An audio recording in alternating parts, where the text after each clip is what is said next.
The Ringing of the Concho Bell by Miss Sharon.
Kon kan moku sho nyorai Rochi shogon kudoku shu Go shokushu jororiku Dosho nyorai joho shin.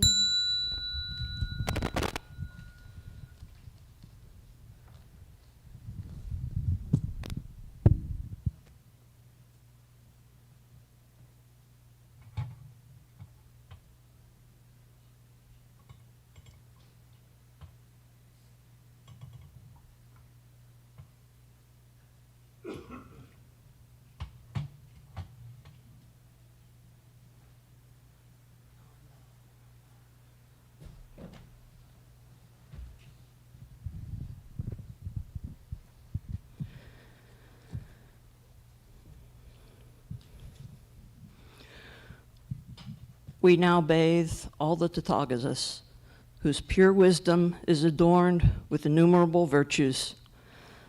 They cause sentient beings of the 5 periods of decay to be separated from their sufferings and altogether attain the pure Dharma body of the Tathagatas.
Good morning and welcome to our Hanamatsuri service, which will be chaired by the 5th through 8th grade class.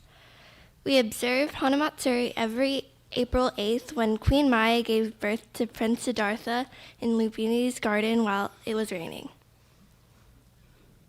We will continue our service with the chanting of Sambujo on page 21, led by Reverend Smitty. It will be followed by the Hyobyakumon, the intention of the service.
Gasho.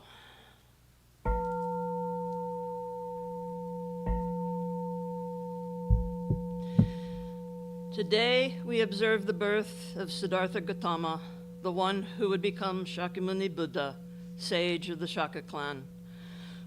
Through this Hanamatsuri, or flower festival, the members of this Sangha gather to celebrate the Buddha's birth into human form. We pay our deepest gratitude and appreciation to the historical Buddha for his appearance in this world, enabling us to encounter the true teaching of Amida Buddha's primal vow. We recall and ritually reenact the story of the Buddha's birth in Lumbini Garden, the Hanamido beautifully adorned with flowers that represent his birthplace, while the sweet tea is poured gently over the baby Buddha statue, representing the sweetly fragranced rain that fell gently from above as the child entered this world. On this observance of the historical Buddha's birth, we express our indebtedness and deepest appreciation for having encountered the Buddha's teachings and reaffirm our intent to live the Nembutsu path each day. Namo Amida Butsu, Namo Amida Butsu, Namanda, Namanda, Namanda, Namanda, Namanda, Namanda.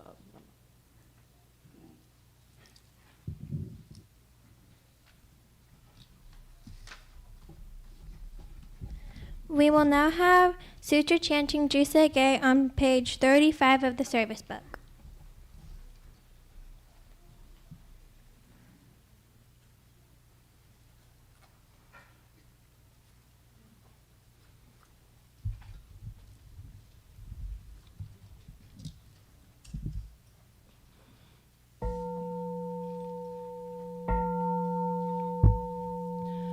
Gagon Chosegan Hishimu Jodo Shigan Fumanzok Seifu Joshogak Gao Muryoko Fuidai Seshu Fusai Shobingu Seifu Joshogak Gashi Jobundo Myosho Chojipo Kukyo Mishomon Seifu Joshogak Ryokujin Shonen Joe Shubongyo Shigumu Jodo Isho Teninshi Jinriki Endaiko Fusho Musaido Shoujo San Kumyo Kosai Shuyakunan Kaihichi Egen Meshi Konmoan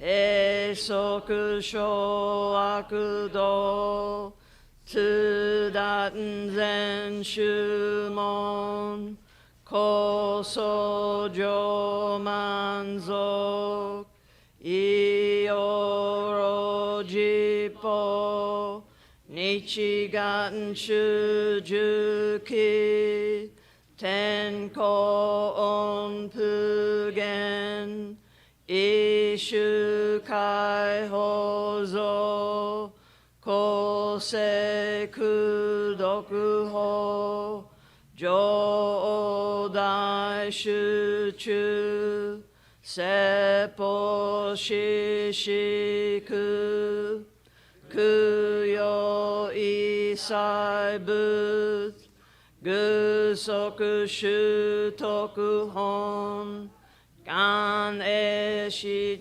Joman Toku Isan Gai O Nyobuten Mugechi Tsudaten Nihu Sho Gan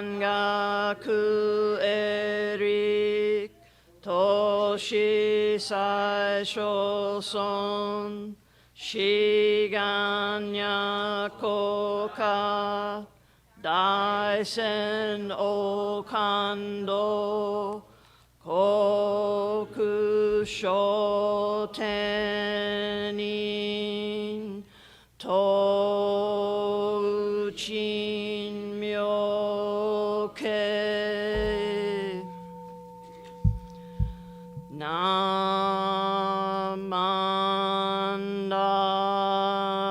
namandabu namandabu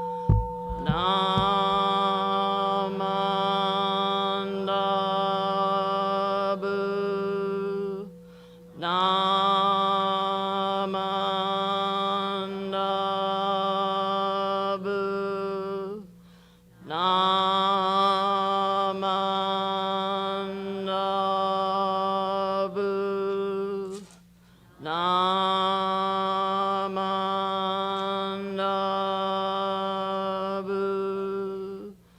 namandabu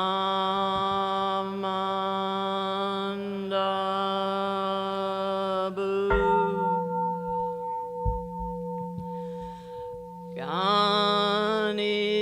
Ganishiku Byodo Seisai Dohoden Bodaishin Ojo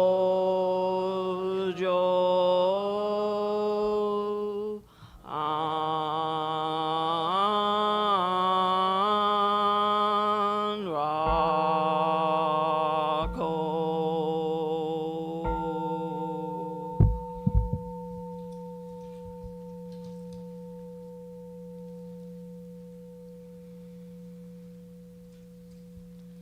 Asho namandab namandab namandab namandab namandab namandab namandab.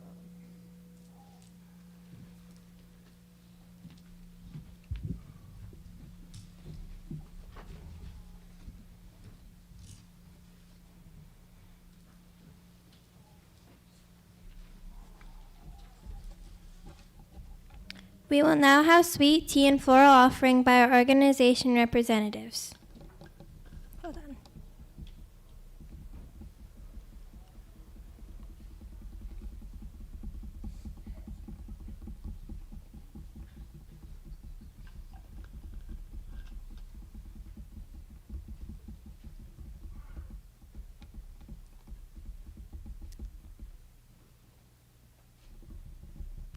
I have to wait for them.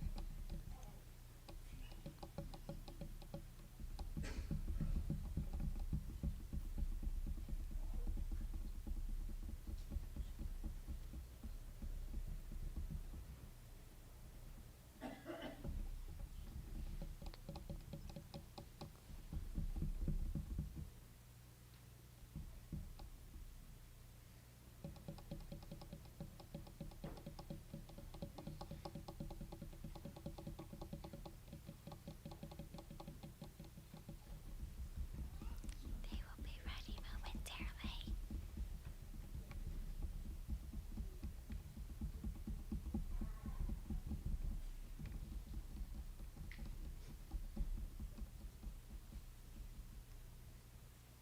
Okay. Dharma School staff, Miss Sharon Sasaki and Mrs. Angela Castillo.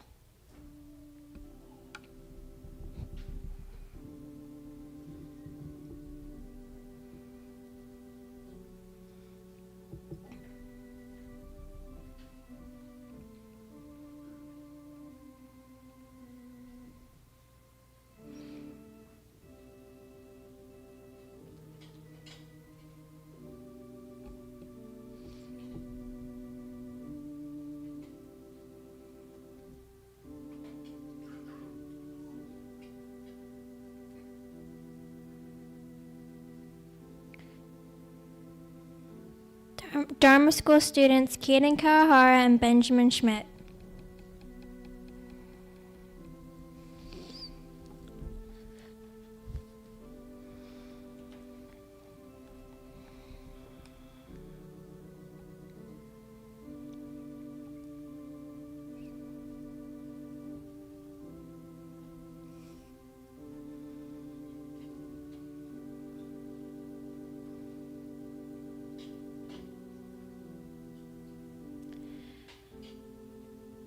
song contains Kobe Kawahara and Kira Soonthornen.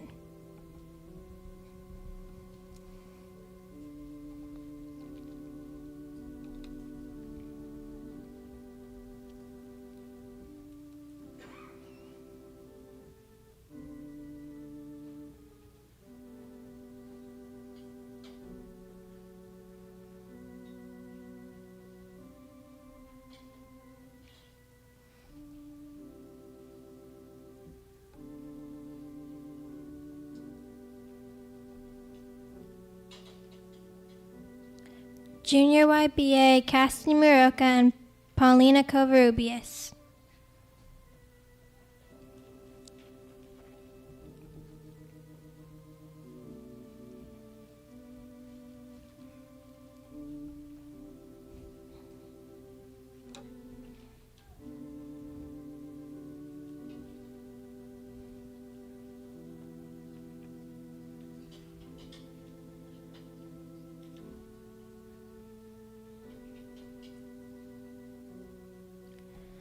Adult Buddhist Association, Mr. and Mrs. Ralph and Avis Honda.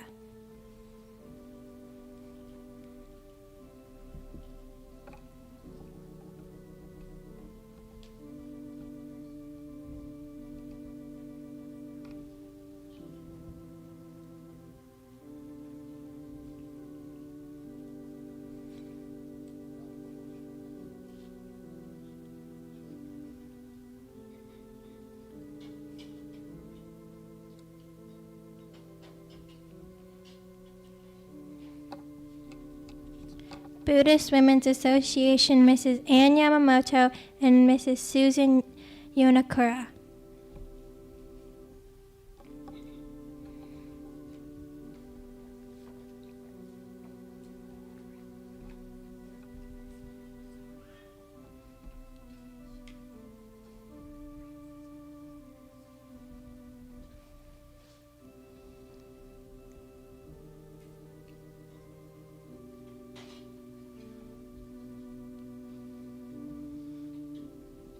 Taiko, Mrs. Julie Watson, and Miss Laura Yoshida.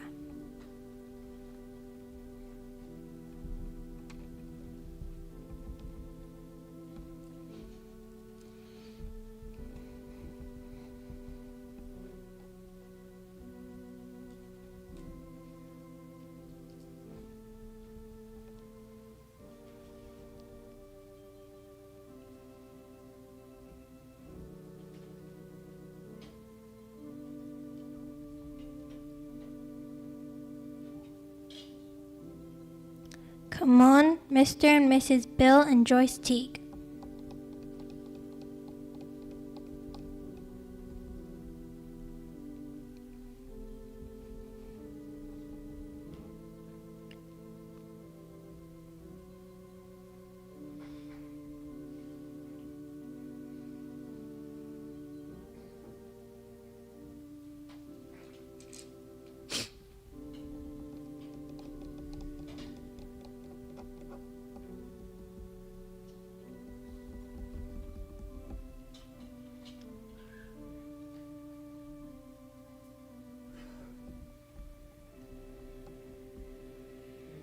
Buddhist Temple of San Diego, Mr. Kurt Yasuhara and Mr. Glenn Nagoro.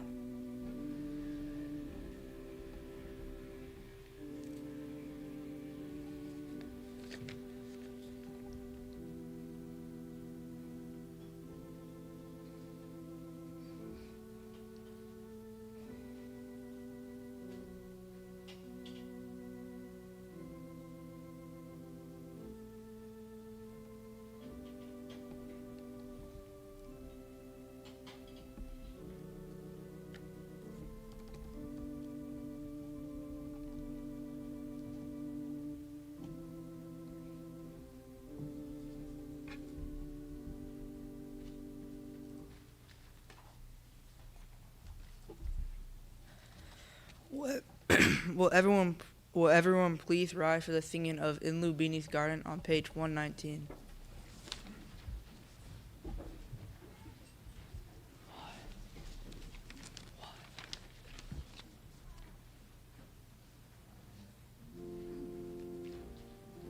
I don't know it.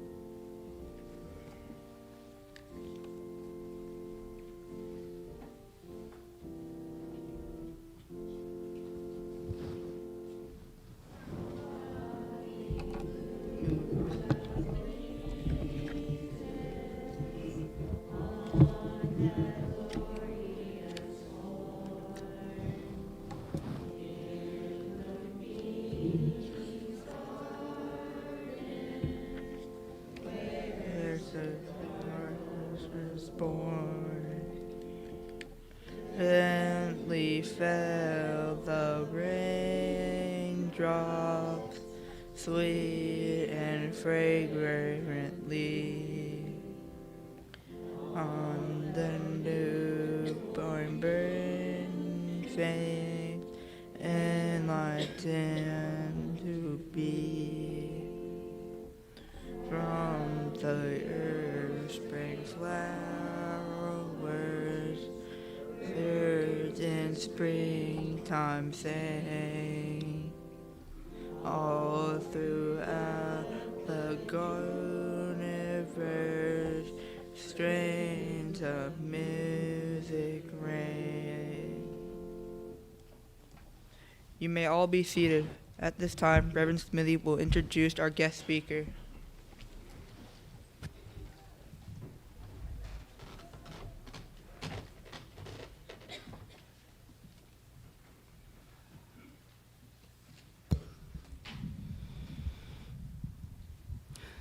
Good morning, everyone.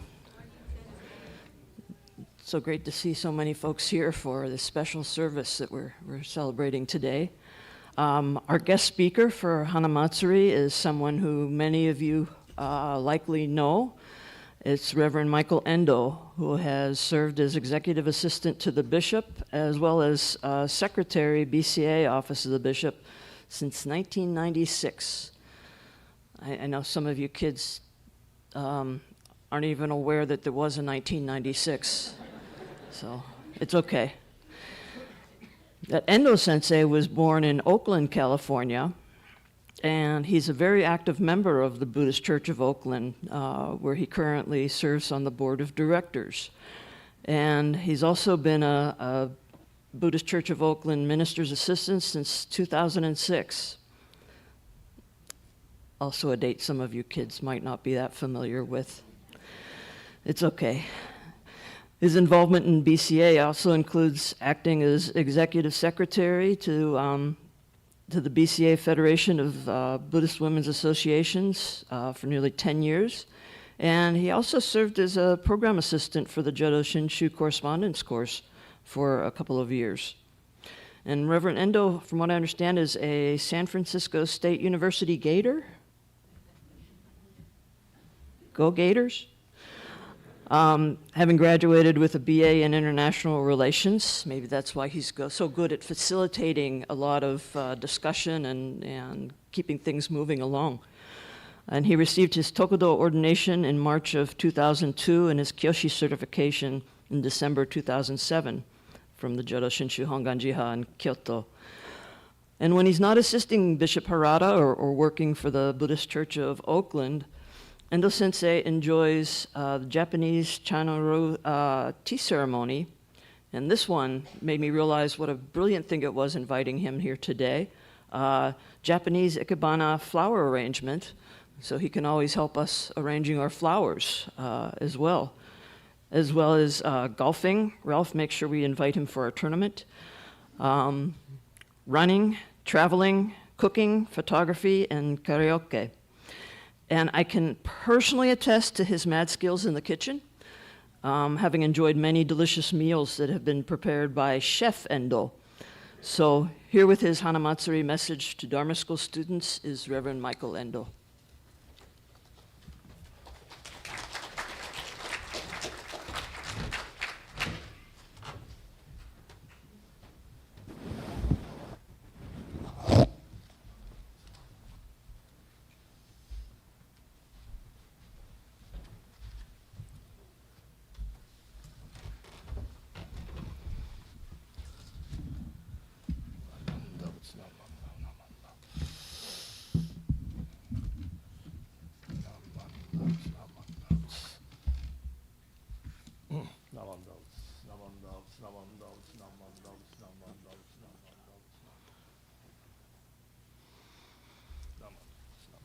Well, good morning, everyone. Thank you very much for this invitation to be a part of your very special Hanamatsuri service this morning. I think of all the Buddhist holidays that we celebrate as Buddhists, Hanamatsuri's probably got to be my favorite most favorite. Most important, of course, is Hoonko, right? January. I don't know when San Diego covers January. Hoonko, the memorial for Shinran Shonin, our founder. But today, we celebrate the birth of who? Shakyamuni Buddha, Prince Gautama Siddhartha, who was born on April 8th. And it's my favorite because I was also born on April 8th. So I like to think that all of the Buddhists throughout the world celebrate my birthday every year when April 8th comes around. But again, yeah, thank you very much for coming together to mark this very special service for all of us as Buddhists. It's been a long time since I've been to San Diego. I was trying to remember the last time I was here, but I couldn't. I think it was during Reverend Mukojima's time, which has been quite a few years. So a lot of you folks weren't here yet. But Hanamatsuri, right? We celebrate the birth of Gautama Siddhartha, the historical Buddha. And in doing so, all of our temples throughout BCA, in particular, we prepare this beautiful Hanamido, right? The story goes Gautama Siddhartha was born in a garden, right? Lumbini garden, which is why we do this. We do this setup, right? And so thinking about this beautiful setup garden reminded me of a story that I learned growing up about the Buddha and his teachings. So this story goes, this man, young man, one day, poor person, didn't have a lot of money, was struggling, and he just wished he had money. He wished he had money so that he could live a better life, right? So one day somebody told him, well, you should go see this special person, and he can help you out. He'll help you to live a better life. So he goes to this man, and he tells the man, I heard you can help me. I really need help. I really need money to make my life better. I'm suffering so much. So this man says, I can help you. He says, bring me a stone, any size, bring it to me, and I'll help you. So he comes back with a rock about the size of a lemon, right? He shows it to the man, and he goes, okay, here. So that man that was going to help him, he touches that rock with his finger, and all of a sudden that rock turns into a piece of gold, right? And so he takes that piece of gold into town, cashes it in for money, cash, coins, and he begins to live this extravagant life, right? He's got all this money now, so he begins to spend it on food and drink and games and playing around. All of a sudden, that money one day disappears, right? And he starts to suffer again because he doesn't have the money anymore. So what does he do? He goes back to that man, right? And he goes, sir, I need help again. I've run out of the money that I was able to get from that piece of gold earlier. Can you help me again? And he goes, sure, bring me another rock and I'll help you. This time he comes back with a rock about the size of a grapefruit, right? You can see what's going on in his head. Oh, the more I take, the more I'm going to get. Takes this rock to the man, and the man says, okay, here, I'll help you. And again, he touches the rock, and that rock turns into a great big piece of gold, right? So again, he takes this into town. He cashes that piece of gold for money, and then he starts to live this extravagant life, right? He's not saving the money. He's spending it on clothes and games and food and just not worrying about the future, just worried about at that moment, right? Again, he runs out of money, right? So then he goes back to this man, gentleman again. He goes, sir, I'm sorry, but I've run out of money again, but I need money. And he says, the man says, okay, well, please go ahead and bring back another piece of rock, and I'll help you again. And the man goes, I'll bring back the rock, but there's something else I want. And then the man says, well, what is it? And he goes, when I come back, can I have your finger? Right? You see where the story is now? Right? This man's greed was so much that just having these rocks turned into gold wasn't enough. He wanted the finger to be able to do it himself, right? Ultimately, if the man gave him his finger, it's not going to work anymore, right? Right? So in relation to this story, the Buddha taught that weeds, weeds in the garden, weeds ruin a garden, right? And for human beings like us, it's greed that ruins our lives, right? Sometimes we need to go into our gardens and chop down the weeds in the garden so that the garden is beautiful, just like the Lumbini garden that you've created here today in celebration of the Buddha's birthday. And just like this, we need sometimes to clean our minds, we need to clean our hearts, and remind ourselves not to let this feeling of greed take over our lives, right? And in this way, we're able to live a life respecting one another, respecting all living things, right? Just like the Golden Chain tells us, right? We want to respect all living things and be kind and gentle to all creatures who are below us. Our hearts and minds are like a garden, ultimately. Our hearts and minds are like a garden, ultimately. But if we are greedy, if we keep wanting more and more things, our minds and our hearts will become like an overgrown garden with so many weeds, correct? All right? And so what happens when we don't get what we want? We become angry, right? We get mad, we get frustrated, and it's just like weeds overtaking our mind and our hearts, right? So we have to watch our greed, right? At the Oakland Temple, we teach our Dharma school kids, what is that? It's a phrase, right? What is it we need to learn when we come to hear the Buddha's teachings? And we need to remember gas, right? I think it's become more of a popular theme throughout Dharma school, throughout BCA, right? Gas. Everybody know what gas? Do you know what gas is here at San Diego? I don't know if the kids. Greed, anger. S, I think it might vary in places, but at Oakland we just say stupidity. We're just ignorant, right? We're just ignorant. Greed, anger, and stupidity. This is why we need to watch our greed, right? And in so doing, I think you've overcome that at this moment when you created this beautiful, beautiful Hanamido Lumbini garden in celebration of the Buddha's birth, right? If you had brought weeds and things, I don't know, it wouldn't look so beautiful, correct?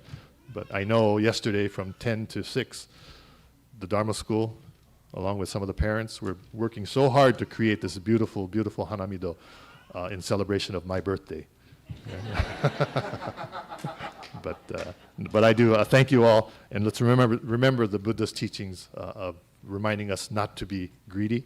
Let's not be like that man and want so much that it overtakes our mind, okay? So remember, gas, greed, anger, and stupidity.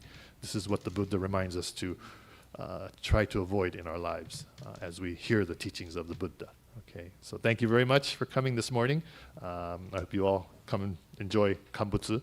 Don't pour tea on my head, but but thank you very much.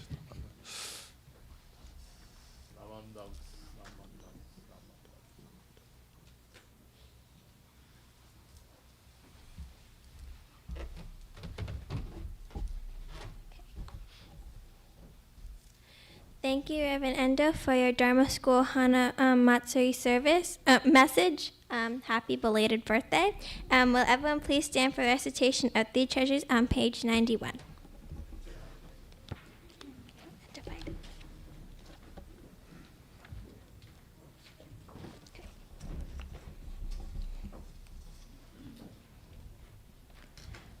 Hard is it to be born into human life, now we are living it.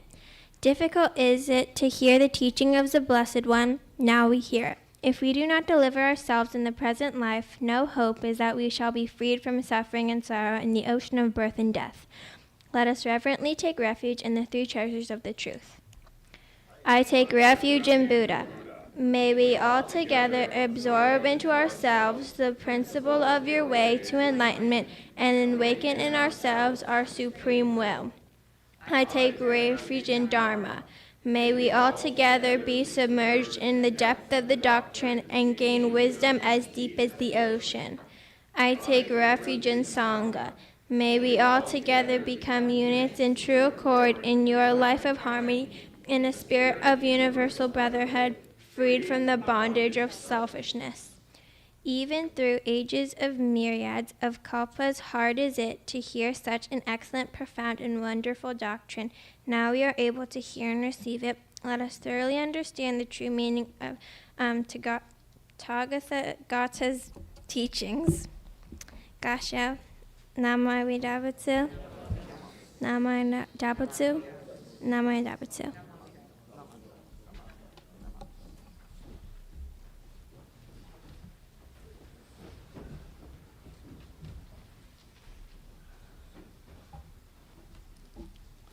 We will have words of appreciation from our temple president, Mr. Kirk Yasuhara.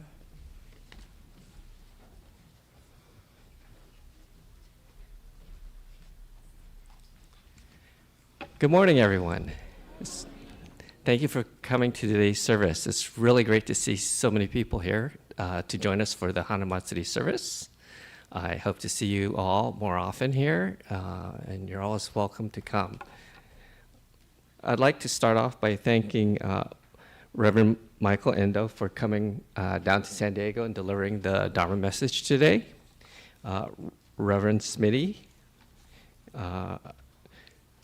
Sharon Sasaki, and Yukari Williams for helping out the service, Anna Ong for the music, and Brevin and Ricky for the audiovisual. I'd also like to thank the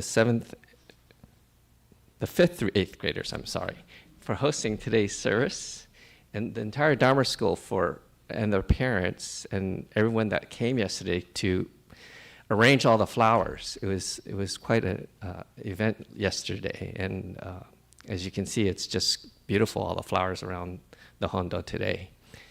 We also have many things going on afterwards in the annex, so I hope you have time to join us there as well. So we're going to break into the Dharma School soon, but there's a second part to the service, so please don't leave. Thank you.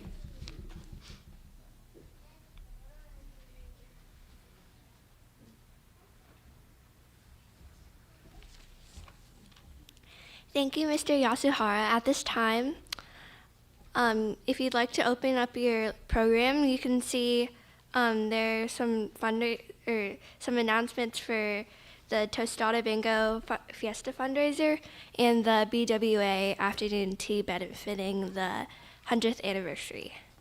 If there are any other announcements.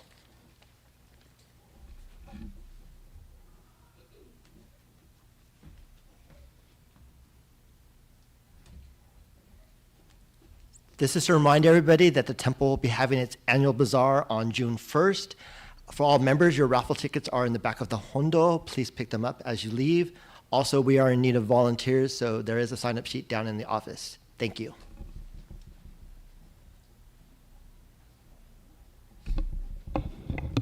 Just a reminder that we have Southern District Junior IBL Obon t-shirts on sale right now. They're $20 each. Sizes range from small to extra, extra large. And we're selling from today until April 26th. We will get shirts in late May and distribute as soon as possible after that. So if you're interested, please find a Junior IBA member anytime and we'll write down the information. We have limited availability. Thank you.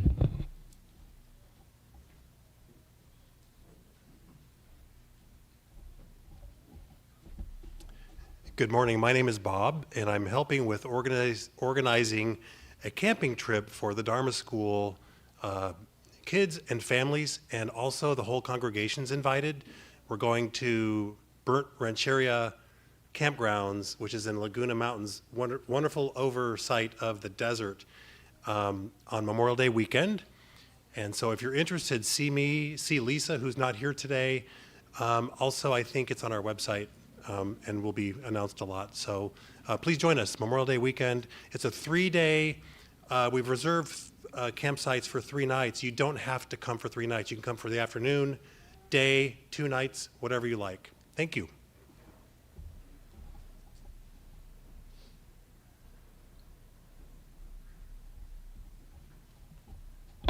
Hi everyone, my name is Moni, and I just wanted to let you know that the afternoon tea on May 3, we're asking for $40 donations. So there's a slight error in the announcement in the brochure. But anyway, we hope that all of you will be able to attend. Thank you.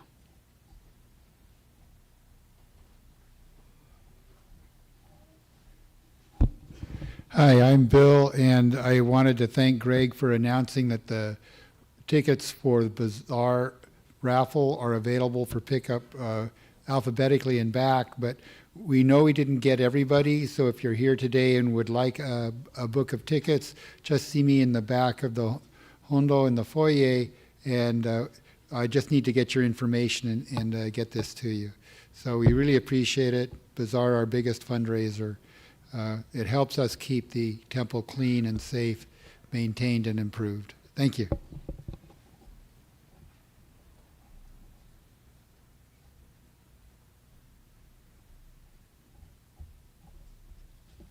Hi, good morning. I'm Kelly from the BWA. We are still selling Ponko. So if you're interested, it's $3 to just see one of us, or you can go to the office. Thank you.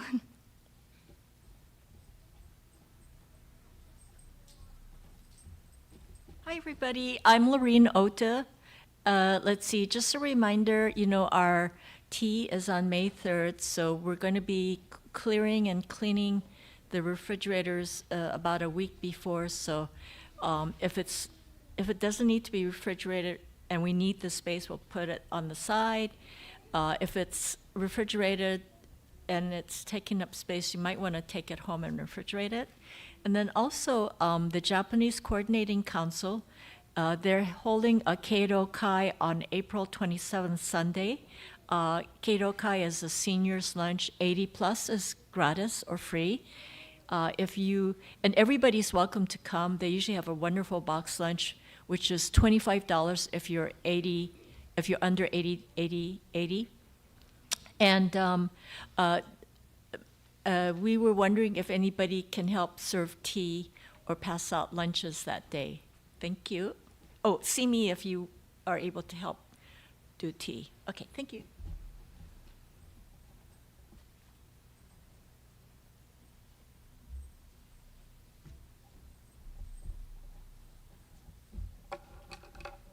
Hi, good morning, everyone. I'm Ralph. Nice to see all of you here today.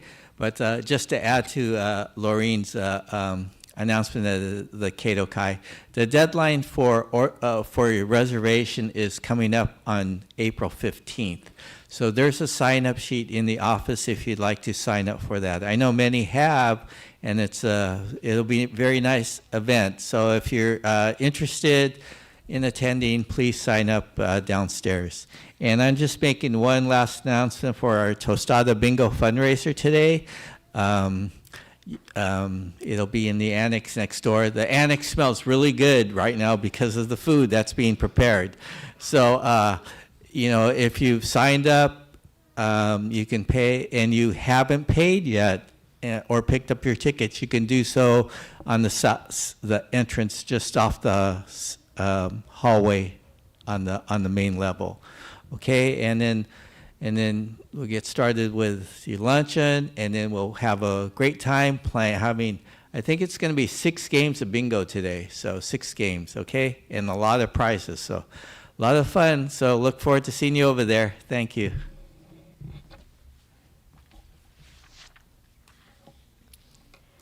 We would like to thank Reverend Smitty for officiating today's Hanamatsuri service, Reverend Endo for being our guest speaker and giving us a wonderful Dharma message. We would also like to thank our minister's assistants for ringing the konsho and setting up the onaijin, Mrs. Ann Ong for playing the organ, our tech team for the live streaming of today's service, and Mrs. Kaytee Sumida, who will chair the adult portion of the service. Lastly, we thank everyone for attending today's Hanamatsuri service, both here in the Hondo and those watching on YouTube.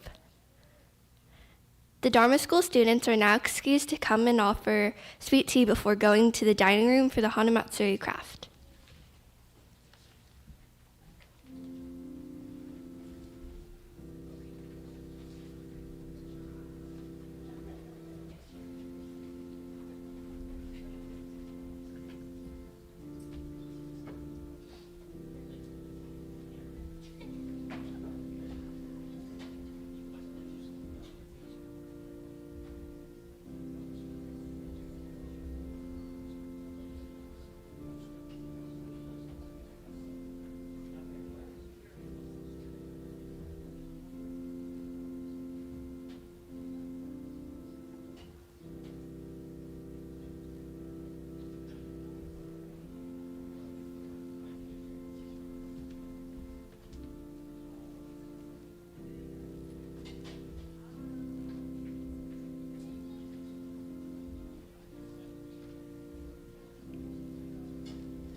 Maybe announce it at the end when everyone else goes on.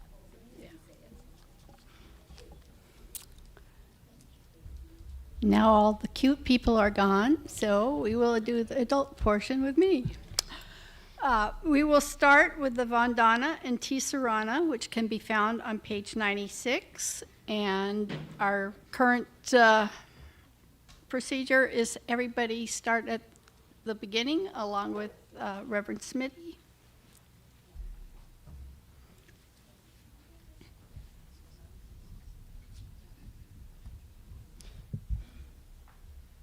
Yes, we'll chant all parts together.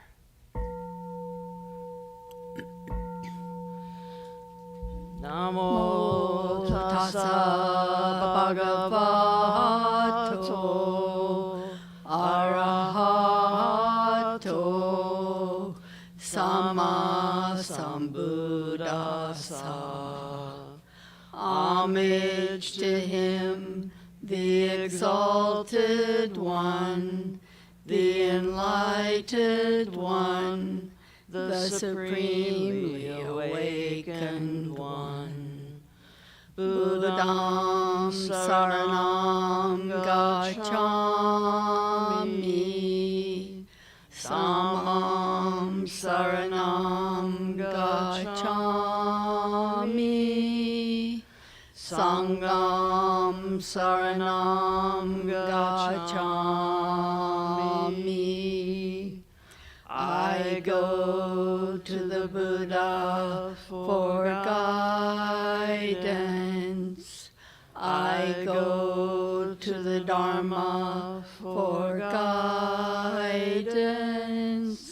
I go to the Sangha for guidance. Namo Kye Butsu. Namo Kye Ho. Namo Kye So.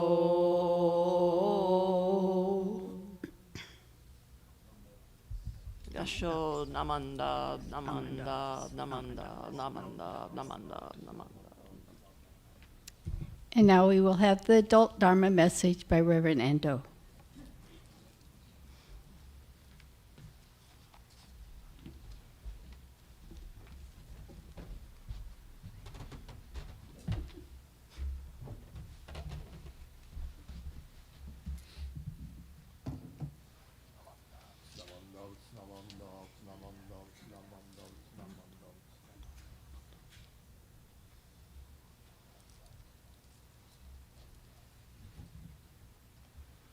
Again, good morning, everyone.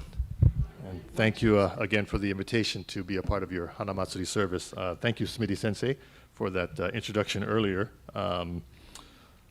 Yeah, it's been, next year will be 30 years since I joined the BCA headquarters, working in the bishop's office. As Smitty mentioned, I am born and raised in Oakland, and so the Buddhist Church of Oakland is my home temple. But I did join the BCA in 1996, joining the administration of Bishop Watanabe right after Yamaoka Sensei's tenure finished. And since then, I've had the pleasure of serving the last 4 bishops, currently Bishop Harada at BCA. And under each bishop, I've had the experience, the honor to learn each of the our bishops, their their philosophy, their understanding of Buddhism, of our Jodo Shinshu teaching. With the current bishop, Bishop Harada, our first Sansei, bishop of BCA, all right, totally different generation of leadership leading us currently at BCA. But with Bishop Harada's election as bishop, I saw it, I think, as a time of a fairly large generational change for the leadership of BCA. And it was a chance for not a new approach for the BCA, but kind of maybe a fresh approach as to how we share the beauty of the Buddha's teachings and other ways, other methods and sources that we could look at in order to gain a deeper understanding of Buddhism and specifically our Shin Buddhist teaching. And so one of Bishop Harada's objectives as he became bishop was to try to find ways in order to reach out to those beyond our BCA temples here in the United States and beyond, just beyond the U.S., and to share the Buddha's teachings with them in some way, some fashion. So one of the programs that Bishop Harada has built upon has this reaching out to areas where people live that don't live near one of our BCA temples. If you know BCA, majority of our temples are here on the West Coast. Then, of course, we go into what we call the Mountain States, Utah area, and then it's on to Chicago, Midwest, and then East Coast, Ekoji, Washington, D.C., New York, those temples there. But the majority of our temples are here in California, Northwest Seattle area, in Arizona. Before Reverend Harada became bishop of BCA, as you may know, he was serving down here in Southern District for many, many years at the Orange County Buddhist Church. And one of the programs that Reverend Harada started when he was at Orange County was this, what he calls his Texas outreach gathering. Texas outreach gathering. And the reason why is because many of the Orange County members at the time had relocated to Texas area for work or for retirement, whatever it may have been. And so he started this Texas outreach program. Well, since becoming bishop, he wanted to continue on this theme, and so he started what we call the BCA individual members program. And so this program allows people from, as I mentioned, all over the United States and actually all over the world, if they wish, to be able to join the BCA as an individual member, not necessarily affiliated with one of our BCA temples directly, but to join and become a member of BCA in this way. And so since starting this program, since he became bishop, we've amassed nearly 100 new members in that way. Right? And so as part of this particular outreach program, Reverend Harada started a monthly Dharma gathering combining the Texas gathering that he had already started previously, and we've combined, including the new BCA individual membership. And so we gather online on Zoom on the last Wednesday of each month, whoever wants to come in and join us for this discussion. And so we have about, of those members, there's a regular group of about anywhere from 12 to 15, 18 members who join us on Zoom on those Wednesdays. And it's at these gatherings, these Zoom gatherings, that Reverend Harada, it's his kind of format to share one of his favorite chapters or portion or an article of a book or magazine, one of his favorites. And after sharing this reading, there's an informal discussion about what it is we just read. And so this monthly gathering has really become a wonderful way to reach out to people, to new people throughout the United States and throughout the world, and to allow Bishop this chance to share, his thoughts on Buddhism, on Jodo Shinshu teaching.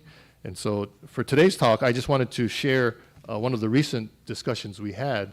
And as I mentioned, Reverend Harada tries to look at different sources, not just our traditional sources of readings and books and things like that. And he has this really wonderful insight on what Buddhism is to us in our daily life, right? And so one of our recent programs, discussions, he used a particular reading by this this Dharma teacher. Her name is Pema Chodron. Maybe some of you have heard about her. Pema Chodron. You know Pema Chodron. Somebody knows. Okay, very good. So I titled this according to the article that we read, or chapter from a book that she wrote, and it's she mentions this thing on continual change, and the second line is just my interpretation, but this is what I think is at the heart of the Buddha's teachings. So Pema Chodron, and this book that this chapter appeared in actually is entitled "How We Live is How We Die." How we live is how we die. So Pema Chodron is American-born. She's an ordained Tibetan Buddhist teacher in the Shambhala tradition. Right?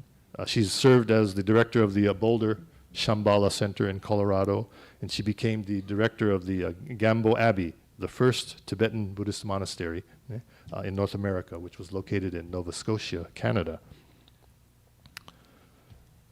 In her book, How We Live is How We Die, Pema Chodron talks about this idea of continual change.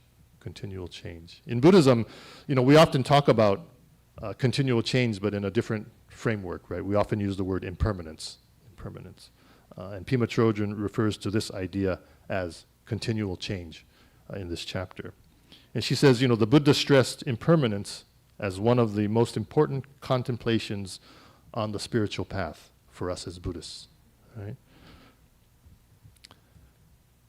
Impermanence for us, I think, all too often has this implication of death, right?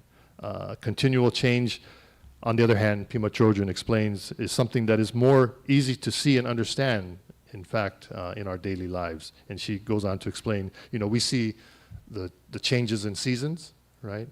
We see changes in our days, daily. We see changes in the hours of the day, minute by minute. Things are always changing in our lives. Right? And as human beings, we are always, as she says, changing from moment to moment. This happens all around us and within us, 24/7, never stopping for a moment. Right? But I think the difficulty is for us as human beings, it's difficult for us to accept this idea of change. Right? It's so hard for us to accept this idea of change. And she goes on to say, we tend to behave as if things are more fixed than they really are, and we're under the illusion that life will stay similar to how it is now. Right? She mentions the coronavirus. This is how recent this chapter appears in her book, but she mentions the recent coronavirus pandemic, and she says, we took it for granted that the world would keep going in a certain way, and then everything suddenly turned on its head in ways we couldn't even imagine, right? 2020 was the year of National Council was in BCA National Council. Our annual meeting was in Seattle. Well, it was in Kent, Washington, I think it was. Right at the heart of where this pandemic was announced, so-called started here in the United States. We were all of the leaders of BCA, leaders were all congregated in Kent, Washington for this meeting. And here we're there. All of a sudden we heard little bits and pieces of news that something's going on in the world with this illness. And we all traveled home from Seattle through SeaTac back to our homes. And then that was at the end of February. Come March 14th, we were shut down, right? Our lives changed forever. And so again, as Pema Chodron says, while we know things are always changing, something within us never stops insisting on stability. We would rather deny the reality of continual change than accept the way things actually are. Right? So I have two stories. One's kind of mundane. The first one on this idea of cherry blossoms after a trip to Japan. This is some years ago, but how many of you like the beauty of the Japanese cherry blossoms? Sakura, right? So a number of years ago, I had bought this tree, sakura tree. It's the weeping cherry type, so it's the one with the stem that goes up to center, and then the branches come down like an umbrella, right? So I bought one, I planted it in the garden, and then a year later, it took very well, and the tree was full of buds around February, March.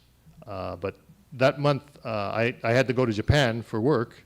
And when I came back, I'm thinking to myself, well, when I come back, this tree will probably be in, full bloom, and I could finally take a picture of this tree that I had bought. So I went to Japan, I come back, but I came back with this terrible, terrible cold. It was like the flu. So I get home, and the tree I noticed it was in full bloom, and I wanted to take a picture, but I felt so sick that I said, let me rest after this flight back from Japan, and I'll take the picture tomorrow, or maybe a day later. So I rested that night, and wouldn't you know it, it was a huge rainstorm came that evening, right? So you can imagine, I go out next day and all those blossoms are gone, right? So that, taking pictures of that particular year was out of the question. There were no more. Kind of reminds us of the story of Shinran Shonin, right? When he went if you know the story of our founder Shinran Shonin, who was taken to the temple at age 9 to receive his ordination, and the story goes that it was after midnight, and knocked on the temple door, and the priest answered, and he says, "I'm here to receive ordination." And the priest says, "Well, it's kind of late. Why don't we do this tomorrow? No, let's wait until later on in the day." And Shinran Shonin's famous story is that, no, we can't wait. We need to do this now. And he supposedly had written this famous poem that the cherry blossoms that appear on the tree at this moment may be fallen by a storm in the night. In other words, there may not be a tomorrow, so we need to do this ordination now. And so it kind of reminded me, I should have listened to Shinran Shonin and just taken, of course. But on a more serious note, though, so that's an idea of change, right? We think things are going to just stay the same, and I could just take this picture of this tree tomorrow, but obviously that didn't work out. Right? On a more serious note, this happened the year I went for Tokudo in 2002. Again, I went in March, and I returned at the end of the month. And those of you who know Tokudo, it's a very grueling, not to scare you, Sharon, it's a very grueling 10 days. For us as the men, you have to shave your head, which I had never done in my life. But I shaved my head. We went through the 10, 12 days of grueling training, and I came back, and there was a message from my oldest brother who lived in Modesto, or who still lives in Modesto, but lives in Modesto at the time. And he called just to talk and see how things went on this journey that I just come back from. But it also happened to be right before Easter, and so for Easter, our family, we generally gathered right together just to get together as a family to see each other and have a meal together. And that call, so I vividly remember what had happened, but the call was around Thursday, and we were going to meet on Saturday. So I thought, being guys too, we don't call on the phone to talk about a lot of stuff. I said, I'll see Clifford this weekend. So I didn't bother to call him back and talk to him.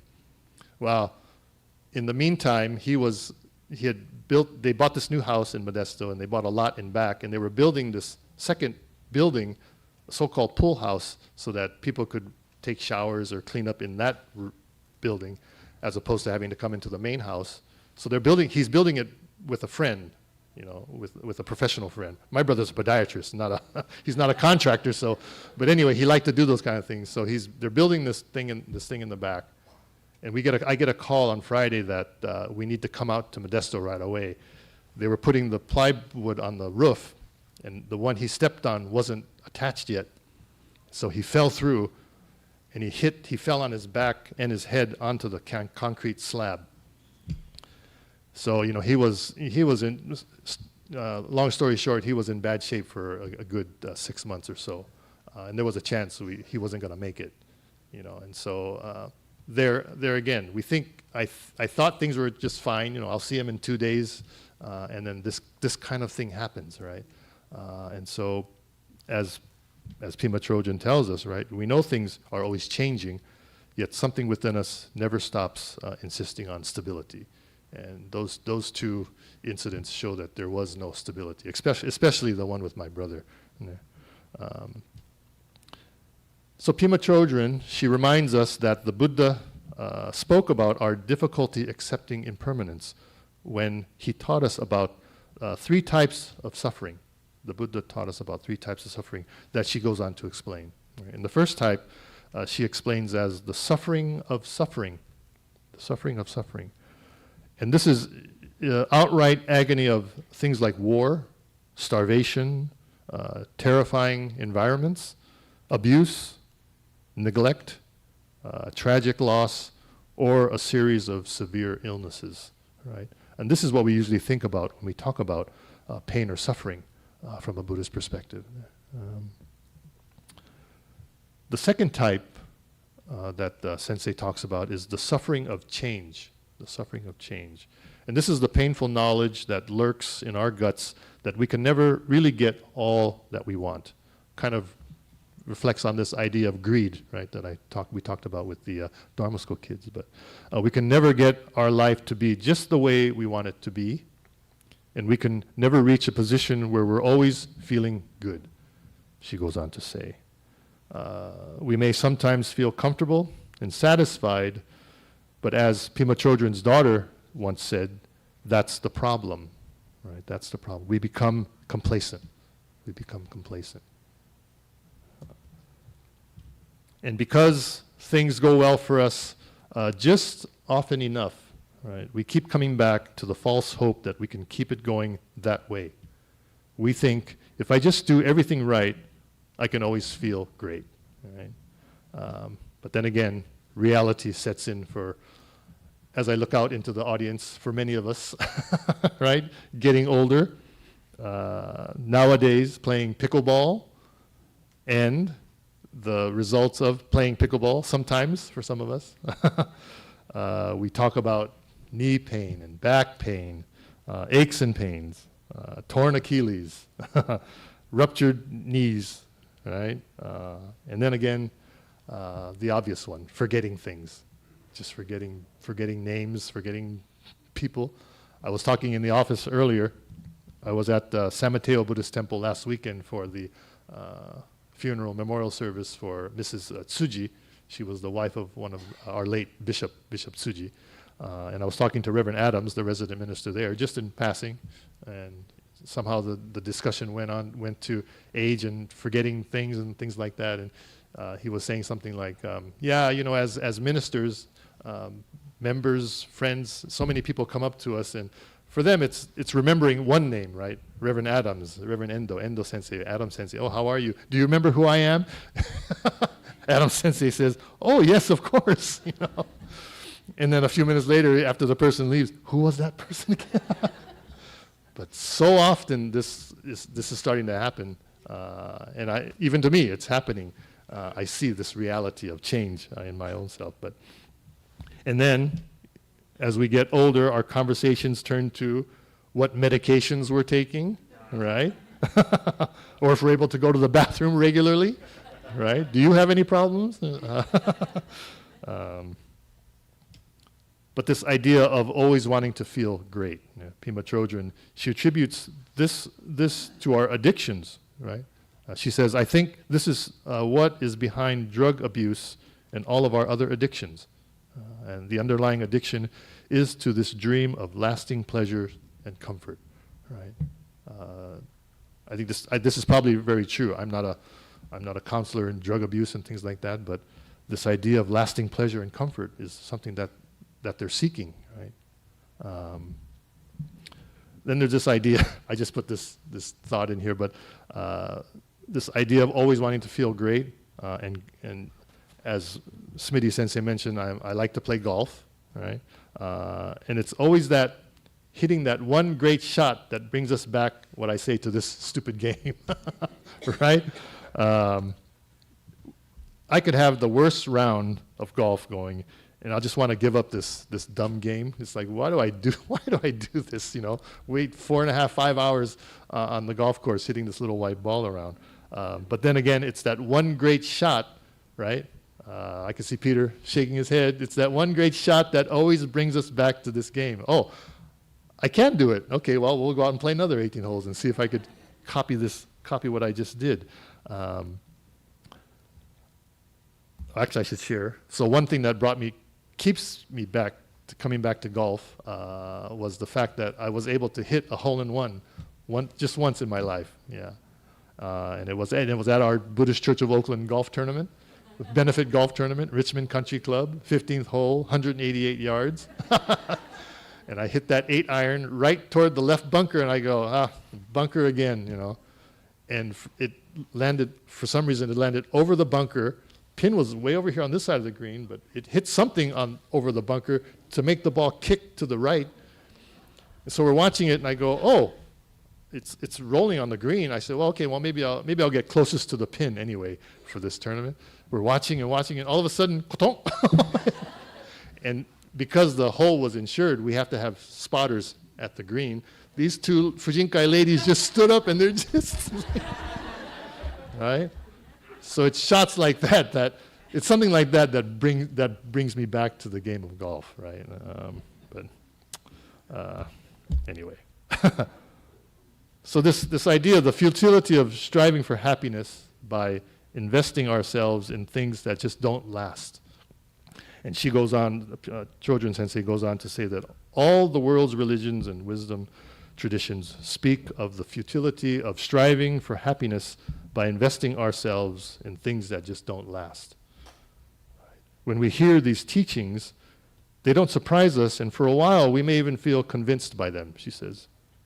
We may even think it's ridiculous to strive for happiness in such a fruitless way, but as soon as we think of a new thing we want, all this wisdom tends to go out the window, right? And again, this all reflects back on our human greed.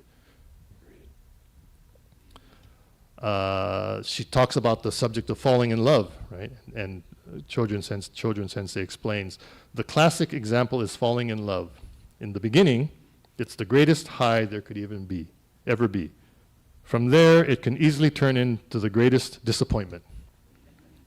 When the high fades away, if the lovers want to stay together, they need to overcome their disappointment and go deeper with their relationship. Many couples manage this transition beautifully, but even so, the initial absolute pleasure of two people falling in love is over. She's very blunt in her writing, for sure. So there's this, maybe some Japanese-speaking people here may know this famous, popular comedian in Japan. His name is Ayano Koji Kimimaro. He's a Japanese comedian. He's probably pushing 80, I guess. But he's been doing his act for many, many years throughout Japan. And so basically he talks about aging and the reality of things that we go through as we get older and older. So his audiences are commonly people that are anywhere over 60, and into their 80s and 90s.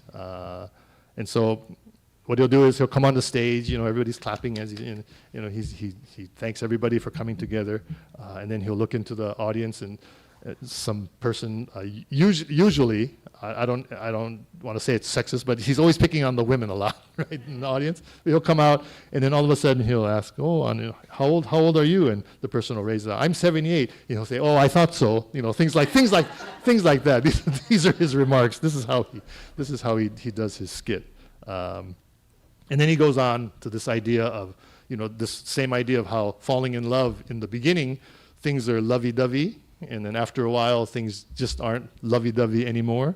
And so he says, when you were 25 or 30, you were in love, and you sit next to each other, you're holding hands, and you're smiling at each other and calling each other, honey and dear and this and that.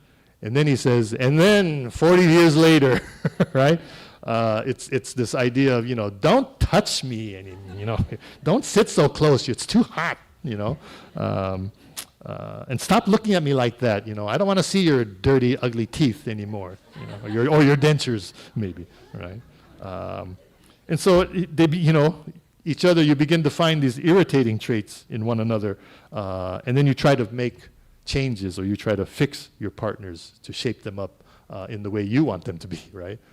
I see a lot of you laughing at this discussion, but anyway, this is the idea of change and realizing how difficult it is for us to accept this change in our life. So the third type of change that Chodron Sensei talks about is this all-pervasive suffering. All-pervasive suffering. And this is the type of suffering that Sensei explains as the type of suffering that happens at a deeper and subtler level than the first two. This is the constant discomfort that comes from our basic resistance to life as it really is. You know, we want some solid ground to rely on, but that's just not in the cards, she says. The reality is that nothing ever stays still, even for an instant. Nothing ever stays still, even for an instant. And she says, if even mountains and boulders are unpredictably moving and changing, how can we find security in anything as we live our lives? Right? More recently, and of course she doesn't mention this, but this came to mind, the idea of the Myanmar and the Thailand region earthquakes that just happened a couple weeks ago, right? That earthquake, which took place in Myanmar and Thailand just last week or 2 weeks ago, I think this was a perfect example of what was thought to be apparently stable conditions for the people of that region, right? Because of that particular catastrophe, the people of those areas have been shaken up to the reality of a constant feeling of groundlessness and insecurity that now pervades, I think, every moment of their lives. Right? These are areas that were not known for earthquakes, especially Thailand. I'm not sure about Myanmar, but Thailand, the people of Thailand, they're not used to this idea of earthquakes. Right? I came down, I visited with Reverend and Mrs. Masuda yesterday. We had the opportunity to share lunch together at this Thai restaurant, and the waitress, right, she was telling us her father who lived, she's from Thailand, but her town is not too far from the border of Myanmar. So they felt this earthquake, right, directly, and the father he's still so scared, he's still sleeping in the car, right? He doesn't want to go into his house because it's like, what is this? You know, he's 90, 91, 92 years old. So things like this, you know, we know, actually we might be next here in California in particular. A massive quake just like the one in Myanmar has been predicted here in California, right? We've all heard about this, especially Northern Cal. I don't know, maybe not so much Southern Cal, but Northern Cal, right where we live in the Bay Area, Berkeley, Oakland, Castro Valley area. And this has been predicted for over 30 years ago. I remember hearing this probably at least 20 years ago, that there's going to be a big one within 30 years. That means we're closer by maybe 10 years. Within 10 years, we're going to get hit by this this earthquake, such as the one in Myanmar. And we've already experienced that kind of a tragedy with the 1989 Loma Prieta earthquake, right, that hit the Bay Area. I remember exactly where I was at that time. My father had just had a stroke, and he was sent to a facility for rehab in Vallejo, which is about, good 45, 50 minutes away from Oakland. And, you know, I was driving my mother back and forth every day, but I happened to be home that day, 5:05 p.m., and I'm at the washing machine doing his laundry for him, and all of a sudden, this thing's going like that. I said, what's wrong with this washing machine, you know? And realized it was that earthquake, right? Bay Bridge collapsed. What we call the Cypress Structure Freeway. It was a double-decker structure in West Oakland. That thing sandwiched, you know. It was, so, you know, we think things are fine, nothing's going to change. I mean, we hear about this earthquake within 30 years, but who really thinks about it, right? You know, some of us have survival packages, bags ready to go. I don't, but I guess I should. But we just don't do it. We just don't do it.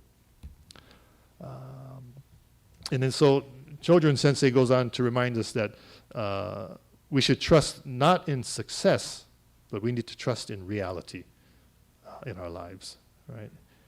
And she goes on to explain something that her own teacher taught her, Trungpa Rinpoche, and he had said this exact phrase: trust not in success, but trust in reality. Trust in reality. Believing things will work out the way we want them to is trusting in success, right? Success on our own terms, on our own personal terms.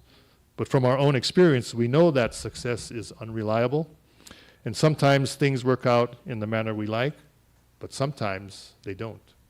You know, right? Trusting in reality, she says, is much more open and relaxed, is a much more open and relaxed frame of mind. And reality is going to happen one way or another, and we can count on it. We can count on it. This reality refers to things just as they are, free of our own personal hopes or fears. And knowing this, we can be open to pleasure and pain, success and failure, as opposed to feeling subjected to a personal vendetta when we don't get the job we want, when we don't get the partner we want, or when we get sick. When we get sick. And trying to accept these realities that are taking place in our lives. Right?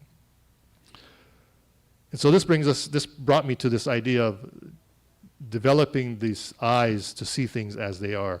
A number of years ago, one of the highest scholars in our Jodo Shinshu tradition, Reverend Chiko Naito, he was known as, he was a Honganji, what we call Kangaku.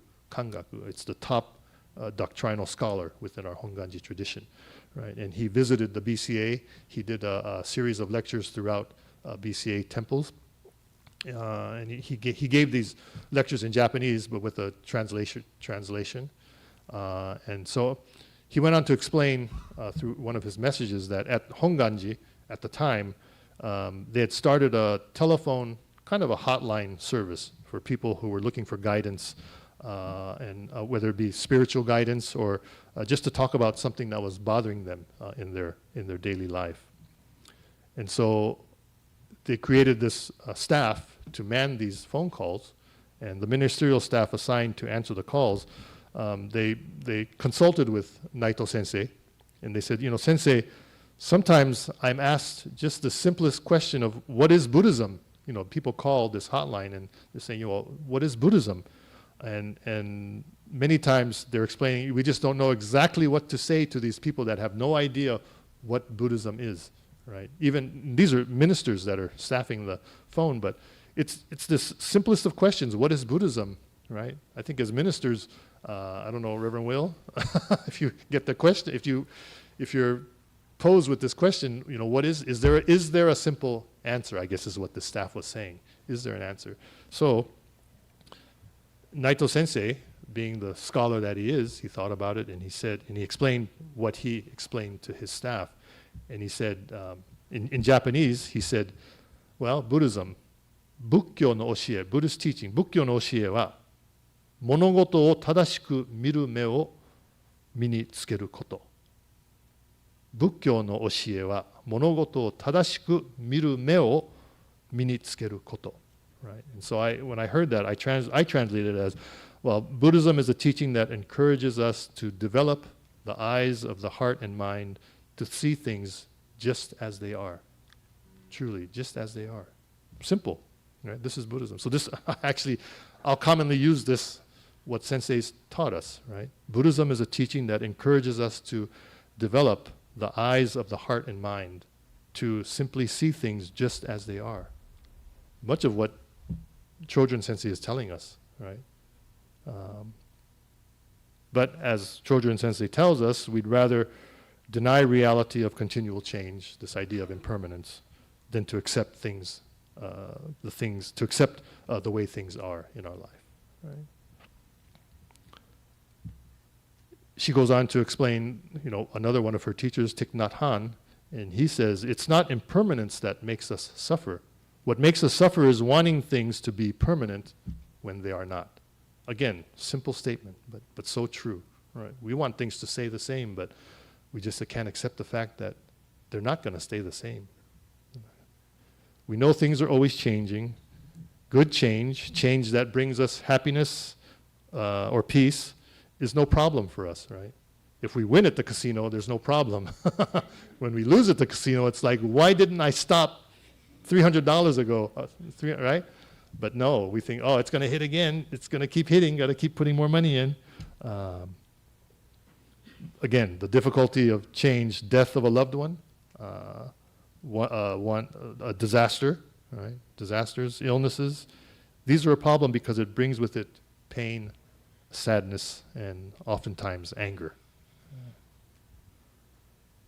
So as we take this moment to celebrate the birth of the Prince Gautama, the historical Buddha who became Shakyamuni Buddha, I think we need to reflect on the idea that we're fortunate to have encountered the Buddha's teachings, because it opens the door for us, or the path, or the way to develop the eyes and the heart and mind to see things truly as they are. This idea of continual change, I think, then takes on a different meaning in our lives to move from the negative to the positive, right? I think we're very fortunate to have encountered the Buddha's teachings. We're also very fortunate to have encountered Shinran Shonin's teachings, Jodo Shinshu teachings.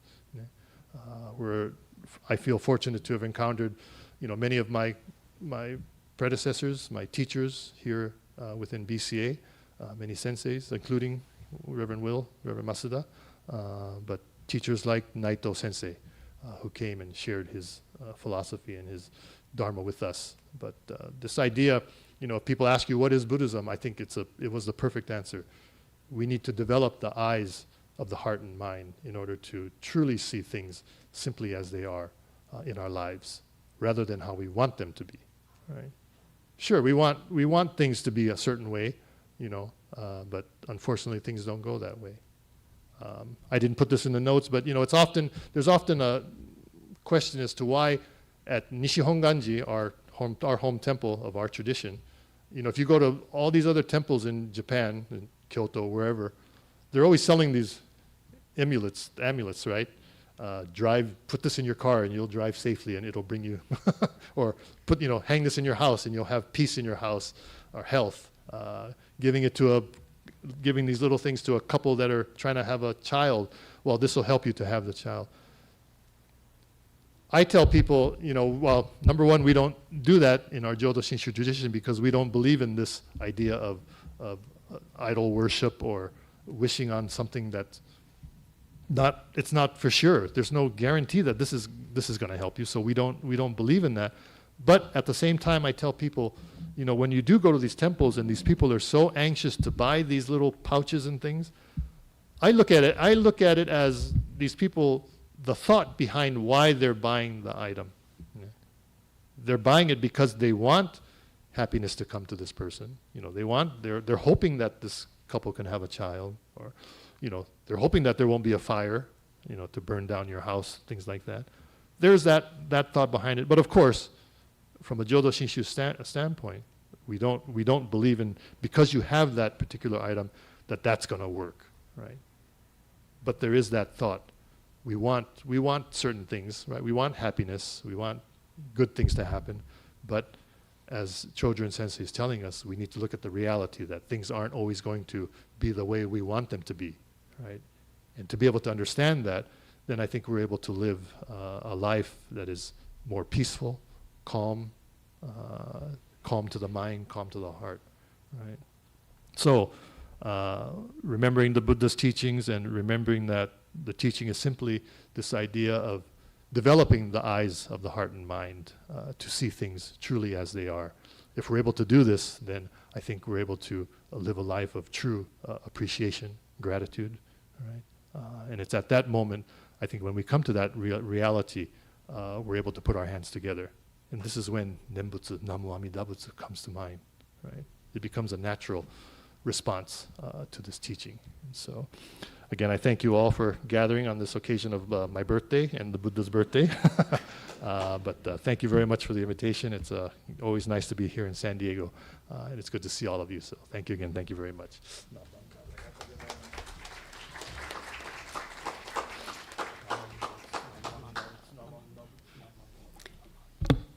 Could everybody please rise, and we will sing the Gatha Ondoksan, which can be found on page 128.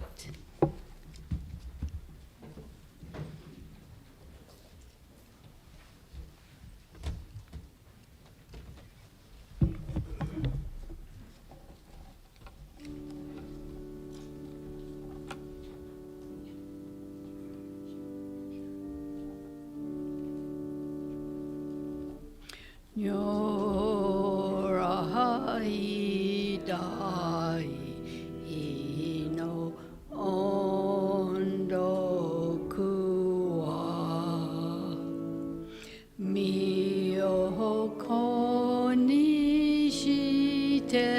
mo o su be shi shi shu chi shi ki no ondo kumo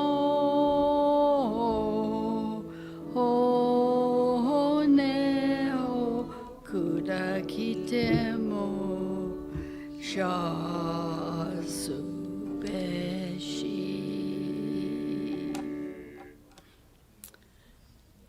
Namo Amida Butsu, Namo Amida Butsu, Namo Amida Butsu. And now we will have a closing meditation with music accompaniment. Please be seated.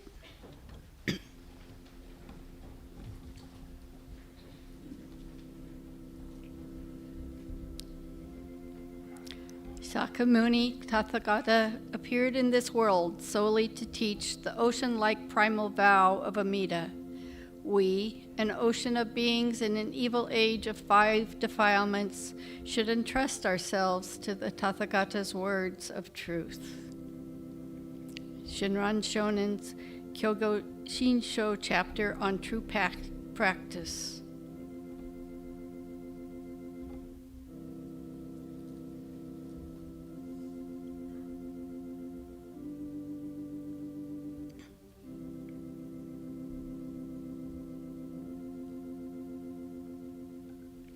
Namo Amida Butsu. Namo Amida Butsu. Namo Amida Butsu. You're all welcome to offer sweet tea if you haven't before, and those who are starving to death by now can go over and have a nice tostada lunch and play a few rounds of bingo. And that concludes the service for today. Oh, and there's 2 dippers up there, so you don't have to wait in line one at a time. 2 people can go at once.